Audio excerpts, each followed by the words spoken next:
परम सत्कारयोग साध संगत जी, राधा स्वामी।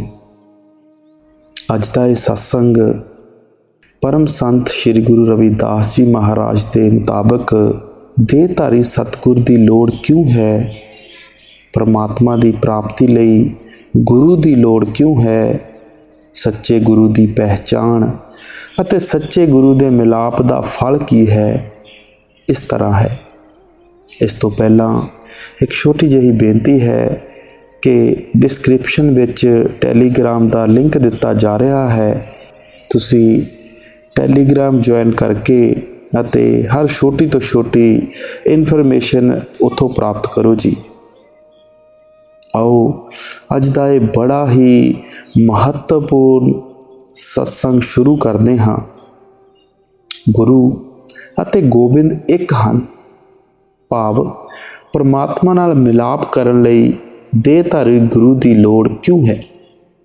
इस गल नूं समझण लई एक गल मन विच चंगी तरह बिठा लेना जरूरी है कि पूर्ण संत या सच्चा गुरु परमात्मा का ही साखियात रूप हुंदा है।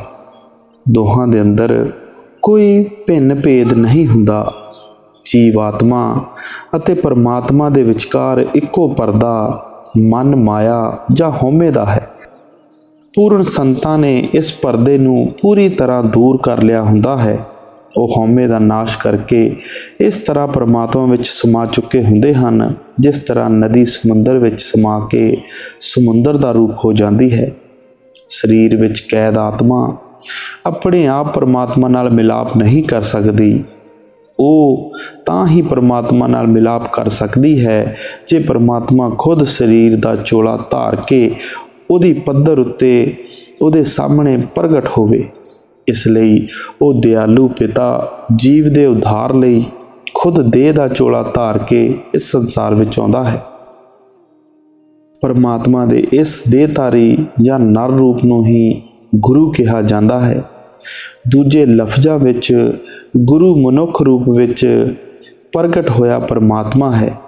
वो अपने अनादि रूप की सहायता नाल जीवां नूं चेताउंदा है, उन्हां नूं सही मार्ग दिखाउंदा है अते अंत नूं अपनी दया मेहर अते निजी सहायता द्वारा उन्हां नूं अपने सच्चे रूप की लखता करवा दिंदा है।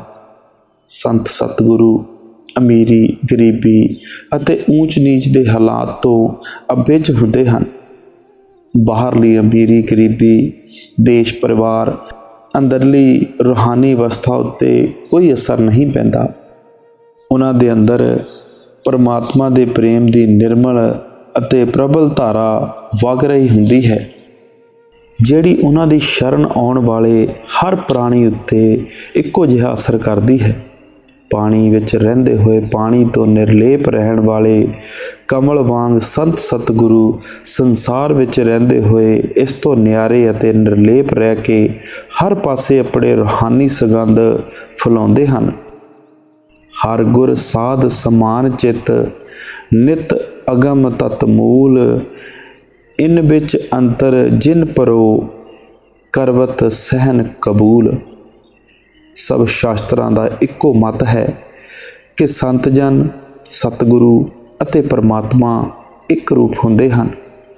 आरे नाल चीरे जाण दा तसीहा सह लेना चाहिदा है, पर पूर्ण साधु सच्चे गुरु अते परमात्मा विच कोई भिन्न भेद स्वीकार नहीं करना चाहिदा। रविदास कहे जाके हृदय रहे रैन दिन राम, सो भगता भगवंत सम क्रोध न वापे काम। रविदास जी महाराज कहते हैं कि जिस दे हृदय विच दिन रात परमात्मा का निवास है, वो भगत भगवान का ही प्रतख रूप हैं। उहदे उत्ते कदे विषय विकारां का प्रभाव नहीं हो सकता। समाध थित सत जन अपन अप मिटाहे, जिम गंग सुमंद मिले रविदास सुमंदाए विलाहे। पूर्ण एकाग्रता ਜਾਂ सहज समाजी की अवस्था विच पहुँच चुका पूर्ण संत अपनी हौमे ਜਾਂ अपने आपे का नाश कर चुका हुंदा है। रविदास जी कहते हैं कि जिस तरह गंगा समुंदर विच समा के अपना आपा पूरी तरह उस विच खो दिंदी है, मैं भी अपनी हस्ती परमात्मा विच पूरी तरह अभेद कर दिती है। आप फिर एक जगह फरमाउंदे हन, संत तुझी तन संगत प्राण, सतगुर ज्ञान जाने संत देवा देव। संत ची संगत संत कथा रस, संत प्रेम माझे दीजे देवा देव।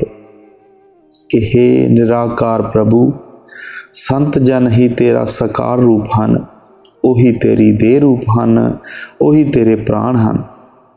हे प्रभु, संतां दी पहचान भी संत सतगुरु दे दिते ज्ञान द्वारा ही हो सकती है। हे प्रभु, तू किरपा करके मैनू संतां दी संगत, संतां दे सत्संग अते संतां दे प्रेम दा अनूठा रस बख्श दे। तू मैनू संतां वाला आचरण सिखा, मैनू संतां वाले मार्ग उत्ते चलण दा बल दे अते मैनू संतां दे दासां दा दास बना दे। हे प्रभु, तू मैनू संतां तो प्राप्त होने वाली सच्ची भगती दी ओ दात बख्श, जिस नाल मेरियां सब इच्छावां पूरीआं हो जाण। तू मैनू मनमुखां अते पापियां दी संगत तो सदा दूर रखी। रविदास भणे जो जाने सो जाने, संत अनहत अंतर नाही। कि हे प्रभु, सच्चा ज्ञानी ओही है जिस नूं ये अनुभव हो गया कि संत विच अते अनंत विच अर्थात परमात्मा विच कोई भेद नहीं है। फिर अगली कड़ी विच समझाउंदे हन, जिह कुल साध बेसन्नो होए, वर्ण अवर्ण रंक नहीं ईसर, बिमल बास जानिए जग सोए। ब्राह्मण बैस सूद और खत्री, डूम चंडार मलेश मन सोए। होए पनीत भगवंत भजन ते, आप तरे तारे कुल दोए। धन सो गाओ धन सो ठाओ, धन पुनीत कटंब सब लोए। जिन पिया सार रस तजे, आन रस होए, रस मगन डार बिख खोए। कि जिस कुल विच परमात्मा दा सच्चा भगत पैदा हो जाता है, वो कुल नीच होवे जां उच्ची, उहदी पवित्र सुगंधी सारे संसार विच फैल जाती है। चाहे कोई ब्राह्मण जां खत्री होवे, जां चाहे कोई वैश्य शूद्र डूम जां चंडाल जां मलेश ही क्यों ना होवे, परमात्मा दी भगती नाल हर प्राणी निर्मल अते पवित्र हो जाता है।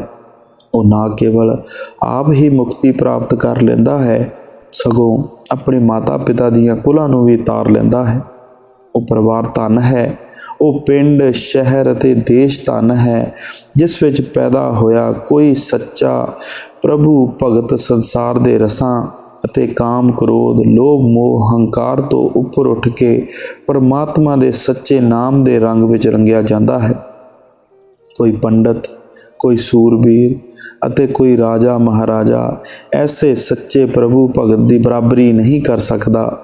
केवल कमल दा फुल पानी विच रहिंदा होया भी अपिज हुंदा है, उसे तरह परमात्मा दे भगत संसार विच रहिंदे होए भी इस तो निर्लेप रहिंदे हन। सिर्फ अजिहे भगतां दा जन्म ही सफल है। हुण अगला सवाल पैदा हुंदा है कि परमात्मा की प्राप्ति लई गुरु की लोड़ क्यों है। ते आप फरमाउंदे हन कि देह दियां बंधनां विच जकड़िया जीव विदेह परमात्मा नाल मिलाप कर सकण दे असमर्थ है। पूरा गुरु निराकार परमात्मा का साकार रूप हुंदा है। जद जीव अजिहे गुरु की संगत विच आ जाता है तां गुरु दे राही परमात्मा नाल संबंध जोड़ लैंदा है ते गुरु की किरपा द्वारा उस नाल मिलाप कर लैंदा है। सिर्फ सतगुरु विच ही साडे पापां दा नाश करन दी, सानू परमात्मा की प्राप्ति का सच्चा मार्ग दिखाउण दी अते अंदरों शब्द तो नाल जोड़ के सानू अलख अगम परमात्मा तक पहुँचाउण की समर्था हुंदी है। परमात्मा की प्राप्ति का इक्को एक साधन नाम है। बाकी हर तरह के बाहरमुखी कर्म कांड निफल हैं अते सानू सही रस्ते तो दूर ले जाते हैं। परमात्मा नाल मिलाउण वाले सच्चे नाम का भेद पूरे गुरु द्वारा मिलता है। सतगुरु परमात्मा के प्रेम का सागर है। उहदी शरण विच आउण नाल साडे अंदर भी परमेश्वर का सुत्ता होया प्रेम जाग पैंदा है। ਸਤਿਗੁਰ ਸਾਨੂੰ ਪਰਮਾਤਮਾ ਦੇ ਸੱਚੇ ਨਾਮ ਸੱਚੇ ਪ੍ਰੇਮ ਦੀ ਦੀਖਿਆ ਦਿੰਦਾ ਹੈ। ਉਹ ਸਾਡੇ ਅੰਦਰ ਸੱਚੇ ਗਿਆਨ ਦਾ ਦੀਵਾ ਜਗਾਉਂਦਾ ਹੈ, ਜਿਹੜਾ ਸਾਡੀ ਅਗਿਆਨਤਾ ਦੇ ਅੰਧਕਾਰ ਦਾ ਨਾਸ਼ ਕਰ ਦਿੰਦਾ ਹੈ। ਉਹ ਸਾਡੀ ਅੰਦਰਲੀ ਅੱਖ ਖੋਲ੍ਹਦਾ ਹੈ, ਜਿਸ ਨਾਲ ਅਸੀਂ ਅੰਦਰਲਾ ਰੂਹਾਨੀ ਸਫ਼ਰ ਤੈਅ ਕਰ ਸਕਦੇ ਹਾਂ। ਉਹ ਸਾਨੂੰ ਬਾਹਰਲੇ ਮਾਇਆ ਜਾਲ ਤੋਂ ਛੁਡਾ ਕੇ ਭਵ ਸਾਗਰ ਤੋਂ ਪਾਰ ਕਰਦਾ ਹੈ ਅਤੇ ਸਾਡੇ ਆਵਾਗਮਨ ਦੇ ਬੰਧਨ ਕੱਟ ਕੇ ਸਾਨੂੰ ਸਦਾ ਲਈ ਪਰਮਾਤਮਾ ਨਾਲ ਮਿਲਾ ਦਿੰਦਾ ਹੈ। ਗੁਰੂ ਗਿਆਨ ਦੀਪਕ ਦਿਆ ਬਾਤੀ ਦਏ ਜਲਾਏ, ਰਵੀਦਾਸ ਹਰ ਭਗਤ ਕਾਰਨੇ ਜਨਮ ਮਰਨ ਬਿਲਮਾਏ। ਬਿਲਮਾਏ ਦਾ ਭਾਵ ਹੁੰਦਾ ਹੈ ਰੋਕ ਦੇਣਾ, ਖਤਮ ਕਰਨਾ। ਕਿ ਗੁਰੂ ਦੇ ਗਿਆਨ ਦਾ ਦੀਵਾ ਦੇ ਕੇ ਸੇਵਕ ਦੀ ਬੱਤੀ ਜਗਾ ਦਿੱਤੀ। ਰਵਿਦਾਸ ਜੀ ਕਹਿੰਦੇ ਹਨ ਕਿ ਗੁਰੂ ਨੇ ਸਾਥੋਂ ਪਰਮਾਤਮਾ ਦੀ ਭਗਤੀ ਕਰਵਾ ਕੇ ਸਾਡਾ ਆਵਾਗਮਨ ਦਾ ਚੱਕਰ ਸਦਾ ਲਈ ਸਮਾਪਤ ਕਰ ਦਿੱਤਾ। ਅੰਦਲਾ ਜੋ ਪਾਏ ਤੋ ਸ਼ਿਸ਼ ਭਇਓ ਨਿਰੰਦ, ਰਵਿਦਾਸ ਗੁਰ ਗਿਆਨ ਚਾਸ਼ੂ ਬਿਨਾ ਕਿਮ ਮਿਟਾਈ ਭਰਮ ਫੰਦ। ਨਿਰੰਦ ਦਾ ਭਾਵ ਹੈ ਅੰਨੇਪਨ ਤੋਂ ਰਹਿਤ। ਚਾਸ਼ੂ ਮੀਨ ਅੱਖ। ਕਿ ਅਗਿਆਨੀ ਅੰਨੇ ਸਮਾਨ ਹੈ। ਜੋ ਇਸ ਅੰਨੇ ਨੂੰ ਪੂਰਾ ਗੁਰੂ ਮਿਲ ਜਾਵੇ ਤਾਂ ਸਮਝੋ ਉਹਦਾ ਅੰਨਾਪਨ ਦੂਰ ਹੋ ਜਾਵੇਗਾ ਅਤੇ ਉਹਨੂੰ ਪਰਮਾਤਮਾ ਰੂਪੀ ਸੱਤ ਦਿਖਾਈ ਦੇਣ ਲੱਗ ਪਵੇਗਾ। ਬਿਨਾਂ ਸਤਿਗੁਰ ਦੇ ਗਿਆਨ ਦੀ ਅੱਖ ਦੇ ਸੰਸਾਰ ਦੇ ਭਰਮ ਜਾਲ ਨੂੰ ਪਾਰ ਕਰ ਸਕਣਾ ਅਤੇ ਪਰਮ ਸੱਤ ਦਾ ਦੀਦਾਰ ਕਰ ਸਕਣਾ ਅਸੰਭਵ ਹੈ। ਮਾਇਆ ਦੀਪਕ ਪੇਖ ਕਰ ਨਰ ਪਤੰਗ ਅੰਧਿਆਏ, ਰਵੀਦਾਸ ਗੁਰ ਰਿਆ ਗਿਆਨ ਬਿਨ ਵਿਰਲਾ ਕੋ ਬਚ ਜਾਏ। ਕਿ ਮਾਇਆ ਦਾ ਦੀਵਾ ਜਗਦਾ ਵੇਖ ਕੇ ਮਨੁੱਖ ਰੂਪੀ ਪਤੰਗਾ ਅੰਨਾ ਹੋ ਕੇ ਉਹਦੇ ਉੱਤੇ ਸੜ ਮਰਦਾ ਹੈ। ਕੋਈ ਵਿਰਲਾ ਪ੍ਰਾਣੀ ਹੈ ਜਿਹੜਾ ਸਤਿਗੁਰੂ ਤੋਂ ਗਿਆਨ ਪ੍ਰਾਪਤ ਕਰਕੇ ਮਾਇਆ ਦੇ ਇਸ ਵਿਨਾਸ਼ਕਾਰੀ ਪ੍ਰਭਾਵ ਤੋਂ ਬਚਦਾ ਹੈ। ਭਉ ਸਾਗਰ ਦੁੱਤਰ ਅਤੀ ਕਿੰਦ ਮੂਰਖ ਯੂ ਜਾਨ, ਰਵੀਦਾਸ ਗੁਰ ਪਤਵਾਰ ਹੈ ਨਾਮ ਨਾਵ ਕਰ ਜਾਨ। ਕਿ ਹੇ ਮੂਰਖ, ਕੀ ਤੈਨੂੰ ਇਹ ਪਤਾ ਨਹੀਂ ਕਿ ਭਵ ਸਾਗਰ ਨੂੰ ਪਾਰ ਕਰ ਸਕਣਾ ਅਤੀ ਕਠਿਨ ਹੈ। ਇਹ ਭਵ ਸਾਗਰ ਤੋਂ ਪਾਰ ਉਤਾਰੇ ਦਾ ਇੱਕੋ ਸਾਧਨ ਨਾਮ ਦੀ ਬੇੜੀ ਹੈ। ਸਤਿਗੁਰ ਜਿਸ ਦੇ ਮਿਲਾ ਹਨ। ਦਿਲ ਦਰਿਆਵ ਹੀਰਾ ਲਾਲ ਹੈ, ਗੁਰਮੁਖ ਸਮਝ ਪਰੇ, ਮਰਜੀ ਵਾਕੀ ਸੈਨ ਵਿਚਾਰੇ, ਤੋ ਹੀਰਾ ਹਾਥ ਪਰੇ। ਕਹਿ ਰਵਿਦਾਸ ਸਮਝ ਰੇ ਸੰਤੋ, ਇਹ ਪਦ ਹੈ ਨਿਰਵਾਣ, ਇਹ ਰਹੱਸ ਕੋ ਖੋਜੇ ਬੂਝੇ, ਸੋ ਹੈ ਸੰਤ ਸੁਝਾਨ। ਆਪ ਫਰਮਾਉਂਦੇ ਹਨ ਕਿ ਦਿਲ ਰੂਪੀ ਦਰਿਆ ਦੇ ਅੰਦਰ ਹੀਰੇ ਅਤੇ ਲਾਲ ਭਰੇ ਪਏ ਹਨ, ਪਰ ਇਹਨਾਂ ਦੀ ਸੋਝੀ ਕੇਵਲ ਪੂਰੇ ਗੁਰਮੁਖ ਜਾਂ ਪਰਮਾਤਮਾ ਦੇ ਸੱਚੇ ਭਗਤ ਤੋਂ ਹੁੰਦੀ ਹੈ। ਕੇਵਲ ਪੂਰੇ ਗੁਰੂ ਦੇ ਉਪਦੇਸ਼ ਉੱਤੇ ਚੱਲ ਕੇ ਹੀ ਅੰਦਰੋਂ ਇੱਕ ਅਮੋਲਕ ਹੀਰੇ ਜਵਾਹਰਾਤ ਪ੍ਰਾਪਤ ਕੀਤੇ ਜਾ ਸਕਦੇ ਹਨ। ਰਵਿਦਾਸ ਜੀ ਕਹਿੰਦੇ ਹਨ ਕਿ ਜਿਸ ਨੇ ਨਿਰਵਾਣ ਪਦ ਪ੍ਰਾਪਤ ਕਰ ਲਿਆ ਉਹੀ ਸੱਚਾ ਗਿਆਨੀ ਜਾਂ ਸੰਤ ਹੈ ਅਤੇ ਉਸ ਦੀ ਸਹਾਇਤਾ ਨਾਲ ਹੀ ਮੁਕਤੀ ਪ੍ਰਾਪਤ ਕੀਤੀ ਜਾ ਸਕਦੀ ਹੈ। ਸਤਿਗੁਰੂ ਪਰਮਾਤਮਾ ਤੱਕ ਪਹੁੰਚਣ ਦੇ ਸਭ ਭੇਦ ਜਾਣਦਾ ਹੈ। ਲੋਕ ਐਸੇ ਗੁਰੂ ਦੀ ਸ਼ਰਨ ਧਾਰਨ ਦੀ ਥਾਂ ਵੇਦਾਂ, ਸ਼ਾਸਤਰਾਂ ਅਤੇ ਦਰਸ਼ਨਾਂ ਆਦਿ ਵਿੱਚ ਲੱਗੇ ਹੋਏ ਹਨ। ਕੁਝ ਲੋਕ ਪ੍ਰਾਣਾਯਾਮ ਅਤੇ ਸੁੰਨ ਸਮਾਧੀ ਵਿੱਚ ਖਚਿਤ ਹੋ ਰਹੇ ਹਨ। ਕੁਝ ਲੋਕ ਕੰਨ ਪੜਵਾ ਰਹੇ ਹਨ।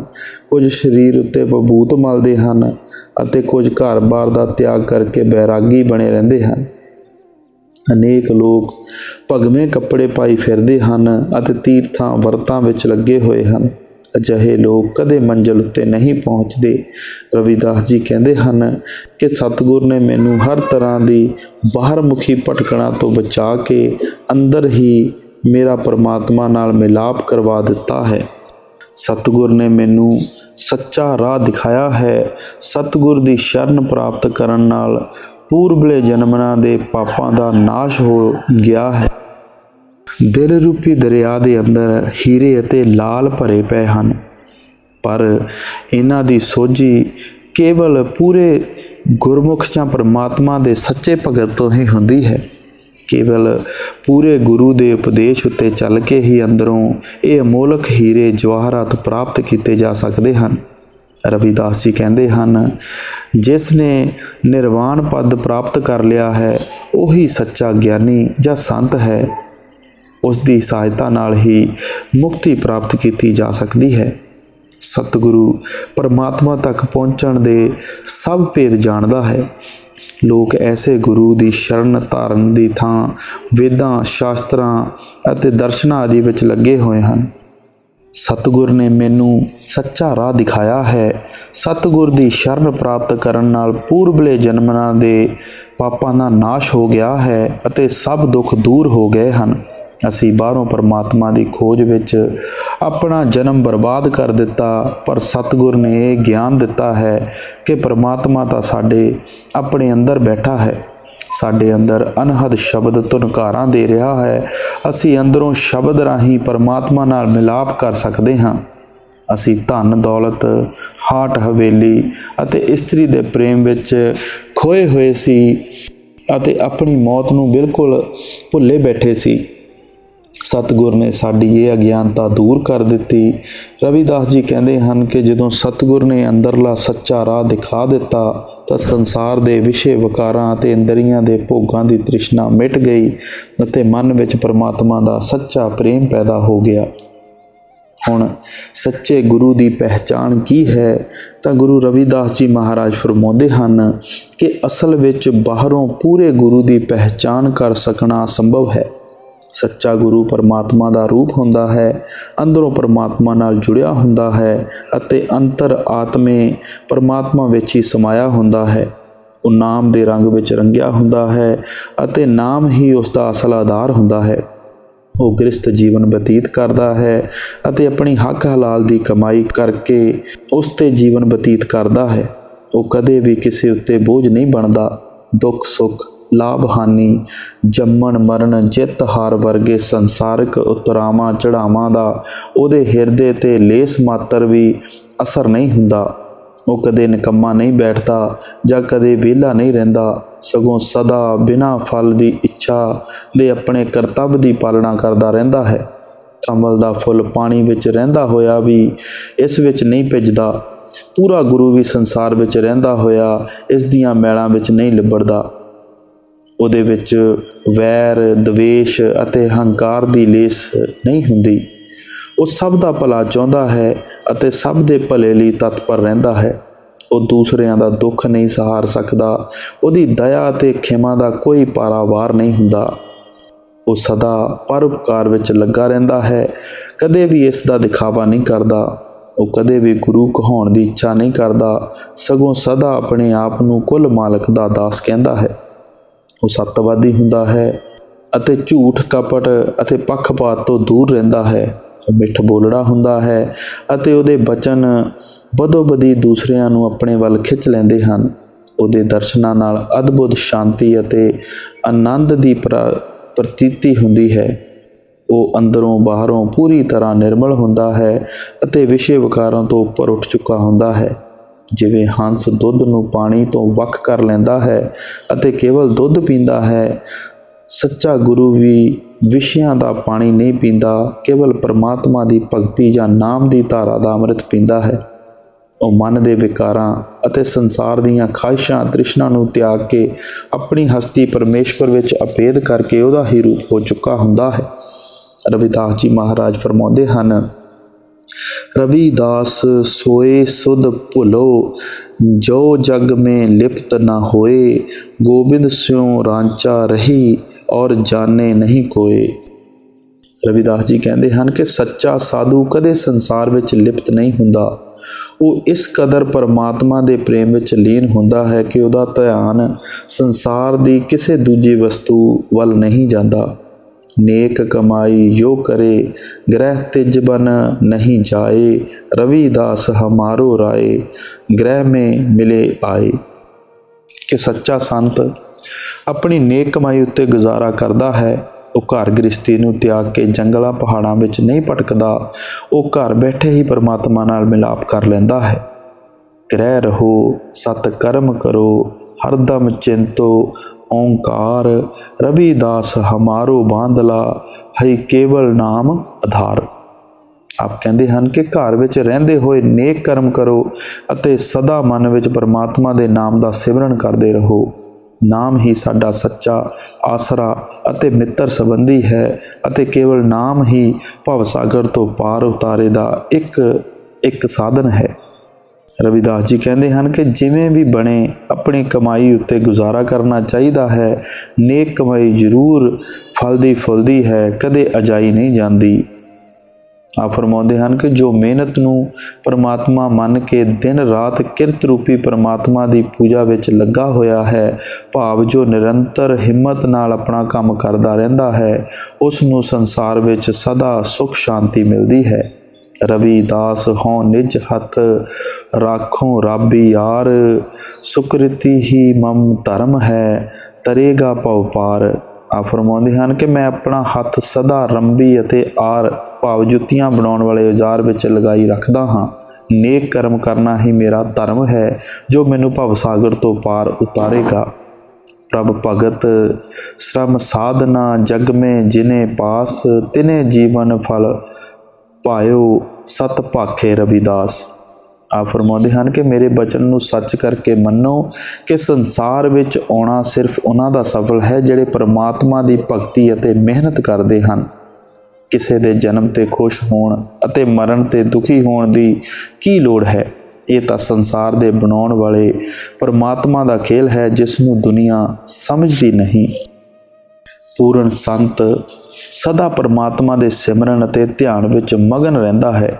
ਅਜਿਹੇ ਸੰਤ ਤੋਂ ਅਨੰਤ ਵਾਰ ਬਲਿਹਾਰ ਜਾਣਾ ਚਾਹੀਦਾ ਹੈ, ਕਿਉਂਕਿ ਬਿਨਾਂ ਪਰਮਾਤਮਾ ਦੀ ਭਗਤੀ ਦੇ ਜਨਮ ਵਿਅਰਥ ਹੈ। ਜਿਸ ਕਪਟੀ ਦੇ ਹਿਰਦੇ ਵਿੱਚ ਮਾਇਆ ਦੀ ਤ੍ਰਿਸ਼ਨਾ ਸਮਾਈ ਹੋਈ ਹੈ, ਜਿਸ ਦਾ ਮਨ ਪ੍ਰਭੂ ਚਰਨਾਂ ਵਿੱਚ ਲੀਨ ਨਹੀਂ ਹੁੰਦਾ, ਜਿਸ ਦੇ ਅੰਦਰ ਮਾਣ ਵਡਿਆਈ ਅਤੇ ਹੰਕਾਰ ਦਾ ਵਾਸਾ ਹੈ, ਉਹ ਸੰਤ ਕਿਵੇਂ ਅਖਵਾ ਸਕਦਾ ਹੈ?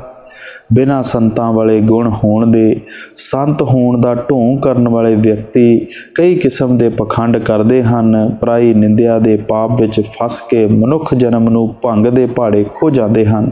ਬਰਖਾ ਦੀ ਬੂੰਦ ਸਮੁੰਦਰ ਦੇ ਖਾਰੇ ਪਾਣੀ ਵਿੱਚ ਡਿੱਗ ਕੇ ਖਾਰੀ ਹੋ ਜਾਂਦੀ ਹੈ, ਪਰ ਸਿੱਪੀ ਦੇ ਮੂੰਹ ਵਿੱਚ ਪੈ ਕੇ ਸੁੱਚਾ ਮੋਤੀ ਬਣ ਜਾਂਦੀ ਹੈ। ਇਸ ਤਰ੍ਹਾਂ ਪਰਮਾਤਮਾ ਦੀ ਸੱਚੀ ਭਗਤੀ ਵਿੱਚ ਲੱਗਾ ਭਗਤ ਮਨੁੱਖ ਜਨਮ ਨੂੰ ਅਮੋਲਕ ਮੋਤੀ ਬਣਾ ਲੈਂਦਾ ਹੈ, ਪਰ ਮਾਣ ਵਡਿਆਈ ਦੀ ਖਾਤਰ ਪਖੰਡ ਦੀ ਭਗਤੀ ਕਰਨ ਵਾਲਾ ਵਿਅਕਤੀ ਮਨੁੱਖ ਜਨਮ ਦੇ ਅਮੋਲਕ ਅਵਸਰ ਨੂੰ ਫਜ਼ੂਲ ਵਿੱਚ ਬਰਬਾਦ ਕਰ ਲੈਂਦਾ ਹੈ। ਸੱਚਾ ਸੰਤ ਉਸੇ ਨੂੰ ਕਿਹਾ ਜਾਂਦਾ ਹੈ ਜਿਹੜਾ ਮਨ ਮਾਇਆ ਮੋਹ ਅਤੇ ਹੰਕਾਰ ਦਾ ਤਿਆਗ ਕਰਕੇ ਆਪਣੇ ਧਿਆਨ ਨੂੰ ਸਦਾ ਪਰਮਾਤਮਾ ਦੇ ਚਰਨਾਂ ਵਿੱਚ ਲੀਨ ਰੱਖਦਾ ਹੈ। ਹੁਣ ਆਖਰੀ ਸਵਾਲ ਪੈਦਾ ਹੁੰਦਾ ਹੈ ਕਿ ਸੱਚੇ ਗੁਰੂ ਦੇ ਮਿਲਾਪ ਦਾ ਫਲ ਕੀ ਹੈ? ਤੇ ਆਪ ਬੜੇ ਪਿਆਰ ਨਾਲ ਸਮਝਾਉਂਦੇ ਹਨ ਕਿ ਜਿਸ ਦਿਨ ਜੀਵ ਦਾ ਪਰਮਾਤਮਾ ਦੇ ਸੱਚੇ ਭਗਤ ਜਾਂ ਪੂਰਨ ਸੰਤ ਨਾਲ ਮਿਲਾਪ ਹੋ ਜਾਂਦਾ ਹੈ, ਉਹ ਦਿਨ ਧਨ ਹੈ। ਜਿੱਥੇ ਪੂਰਨ ਸੰਤ ਦੇ ਚਰਨ ਪੈਂਦੇ ਹਨ, ਉਹ ਥਾਂ ਵੀ ਪਵਿੱਤਰ ਹੋ ਜਾਂਦਾ ਹੈ। ਪੂਰਨ ਸੰਤ ਪਰਮ ਦਿਆਲੂ ਹੁੰਦੇ ਹਨ ਜੋ ਕੇਵਲ ਪਰਉਪਕਾਰ ਲਈ ਸੰਸਾਰ ਵਿੱਚ ਆਉਂਦੇ ਹਨ। ਜੋ ਪ੍ਰਾਣੀ ਅਜਿਹੇ ਸੰਤਾਂ ਦੀ ਸ਼ਰਨ ਵਿੱਚ ਆ ਕੇ ਉਹਨਾਂ ਤੋਂ ਨਾਮ ਦਾ ਭੇਦ ਲੈਂਦੇ ਹਨ, ਸੰਤ ਜਨ ਉਹਨਾਂ ਨੂੰ ਭਵਸਾਗਰ ਤੋਂ ਪਾਰ ਲੈ ਜਾਂਦੇ ਹਨ। ਸੱਚੇ ਸਿੱਖ ਨੂੰ ਸਤਿਗੁਰ ਦੇ ਦਰਸ਼ਨਾਂ ਤੋਂ ਜੋ ਆਨੰਦ ਪ੍ਰਾਪਤ ਹੁੰਦਾ ਹੈ, ਉਹਦਾ ਵਰਣਨ ਕਰ ਸਕਣਾ ਅਸੰਭਵ ਹੈ। ਮੋਹ ਮਾਇਆ ਅਤੇ ਵਿਸ਼ੇ ਵਿਕਾਰਾਂ ਦੇ ਹਨੇਰੇ ਵਿੱਚ ਭਟਕ ਰਹੇ ਵਿਅਕਤੀ ਉਸ ਅਕਥ ਆਨੰਦ ਦਾ ਅਨੁਮਾਨ ਨਹੀਂ ਲਾ ਸਕਦੇ। ਉਹ ਸੱਚੇ ਸੰਤਾਂ ਦੀ ਅਦਭੁਤ ਮਹਿਮਾ ਅਤੇ ਨਿਰਾਲੀ ਸ਼ਾਨ ਦੀ ਕਲਪਨਾ ਨਹੀਂ ਕਰ ਸਕਦੇ। ਆਜ ਦਿਵਸ ਲਿਉ ਬਲਿਹਾਰਾ, ਮੇਰੇ ਗ੍ਰਹਿ ਆਇਆ ਰਾਜਾ ਰਾਮ ਜੀ ਕਾ ਪਿਆਰਾ। ਆਂਗਣ ਬਗੜ ਭੁਵਨ ਪਿਓ ਪਾਵਨ, ਹਰ ਜਨ ਬੈਠੇ ਹਰ ਜਸ ਗਾਵਨ। ਕਰੂੰ ਡੰਡੌਤ ਔਰ ਚਰਨਨ ਪਖਾਰੋਂ, ਤਨ ਮਨ ਧਨ ਸੰਤਨ ਪਰਵਾरूं। कथा करें और अर्थ विचारें, आप तरें और औरन को तारें। कहें रविदास मिले निज दास, जन्म जन्म के काटे पास। ਆ ਫਰਮਾਉਂਦੇ ਹਨ ਕਿ ਅੱਜ ਦਾ ਦਿਨ ਧਨ ਹੈ। ਮੈਂ ਇਸ ਦਿਨ ਤੋਂ ਬਲਿਹਾਰ ਜਾਂਦਾ ਹਾਂ ਕਿਉਂਕਿ ਅੱਜ ਮੇਰੇ ਘਰ ਪਰਮਾਤਮਾ ਦੇ ਪਿਆਰੇ ਭਗਤ ਪਧਾਰੇ ਹਨ। ਮੇਰਾ ਸਾਰਾ ਘਰ ਪਵਿੱਤਰ ਹੋ ਗਿਆ ਹੈ ਕਿਉਂਕਿ ਇਸ ਵਿੱਚ ਬੈਠ ਕੇ ਸੰਤ ਸਤਿਗੁਰੂ ਪਰਮਾਤਮਾ ਦਾ ਜਸ ਗਾ ਰਹੇ ਹਨ। ਮੈਂ ਗੁਰਦੇਵ ਦੇ ਚਰਨਾਂ ਉੱਤੇ ਮੱਥਾ ਟੇਕਦਾ ਹਾਂ, ਇਹਨਾਂ ਚਰਨਾਂ ਤੋਂ ਬਲਿਹਾਰ ਜਾਂਦਾ ਹਾਂ ਅਤੇ ਆਪਣਾ ਸਰਬੰਸ ਇਹਨਾਂ ਉੱਤੇ ਨਿਸ਼ਾਵਰ ਕਰਦਾ ਹਾਂ ਜੋ ਪਰਮਾਤਮਾ ਦੇ ਘਰ ਦੀਆਂ ਕਥਾ ਕਹਾਣੀਆਂ ਸੁਣਾਉਂਦੇ ਹਨ ਅਤੇ ਸੰਤਾਂ ਦੀ ਬਾਣੀ ਦਾ ਸਤਸੰਗ ਕਰਦੇ ਹਨ। ਉਹ ਆਪ ਮੁਕਤੀ ਪ੍ਰਾਪਤ ਕਰ ਚੁੱਕੇ ਹਨ ਅਤੇ ਆਪਣੀ ਸ਼ਰਨ ਆਉਣ ਵਾਲੇ ਨੂੰ ਵੀ ਮੁਕਤੀ ਦੀ ਦਾਤ ਬਖਸ਼ਦੇ ਹਨ। ਰਵਿਦਾਸ ਜੀ ਕਹਿੰਦੇ ਹਨ ਕਿ ਪਰਮਾਤਮਾ ਨਾਲ ਮਿਲ ਕੇ ਮੁਕਤ ਹੋ ਚੁੱਕੇ ਸੱਚੇ ਸੰਤ ਦੇ ਮਿਲਾਪ ਨਾਲ ਜੀਵ ਦੇ ਕਰਮਾਂ ਦੇ ਬੰਧਨ ਕੱਟੇ ਜਾਂਦੇ ਹਨ ਅਤੇ ਉਹ ਆਵਾਗਮਨ ਦੀ ਕੈਦ ਤੋਂ ਸਦਾ ਲਈ ਆਜ਼ਾਦ ਹੋ ਜਾਂਦੇ ਹਨ। ਜੋ ਸੁਖ ਹੋਤ ਸਾਧ ਕਿਉ ਭੇਟੇ, ਗਾਵਤ ਸਿਆਮ ਸਕਲ ਦੁਖ ਮੇਟੇ। ਤੇ ਕਿਮ ਜਾਣੇ ਸੰਤਨ ਮਹਿਮਾ, ਜੋ ਮਾਇਆ ਜੰਜਾਲ ਲਪੇਟੇ। ਅੱਠ ਪਹਿਰ ਤਿਨ ਕੁਛ ਨਹੀਂ ਸੂਝੀ, ਯੂ ਤੇਲੀ ਕਿਉ ਵਿਸ਼ਵ ਸੰਕੇਟੇ। ਜੋ ਜਨ ਰਾਮ ਨਾਮ ਨਹੀਂ ਉਚਰੇ, ਉਦਰ ਭਰੀ ਜਿਉ ਗਰਦਬ ਲੇਟੇ। ਜਨ ਰਵਿਦਾਸ ਰਾਮ ਬਲ ਗਰਜਤ, ਮਨੋ ਚਾਰੇ ਪਦਾਰਥ ਭੇਟੇ। ਪੂਰਨ ਸਾਧੂ ਦੇ ਮਿਲਾਪ ਦੇ ਪਰਮ ਸੁੱਖ ਨੂੰ ਕਿਵੇਂ ਬਿਆਨ ਕੀਤਾ ਜਾਵੇ।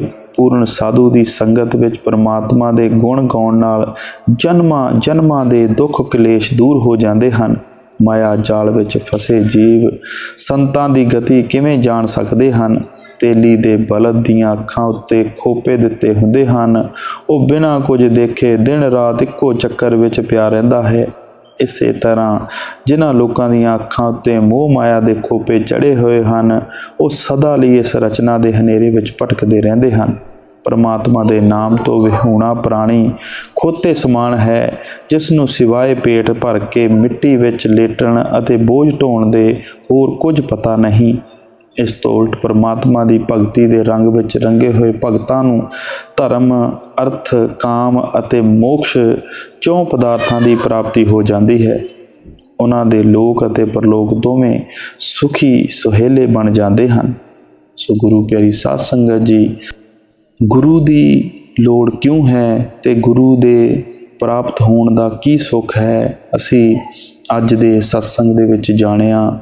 ਉਮੀਦ ਹੈ ਕਿ ਆਪ ਸਾਰੀ ਸੰਗਤ ਇਸ ਉੱਤੇ ਵਿਚਾਰ ਔਰ ਅਮਲ ਕਰੋਗੇ ਅਤੇ ਗੁਰੂ ਭਗਤੀ ਵਿੱਚ ਜ਼ਰੂਰ ਆਪਣਾ ਸਮਾਂ ਦਿਓਗੇ।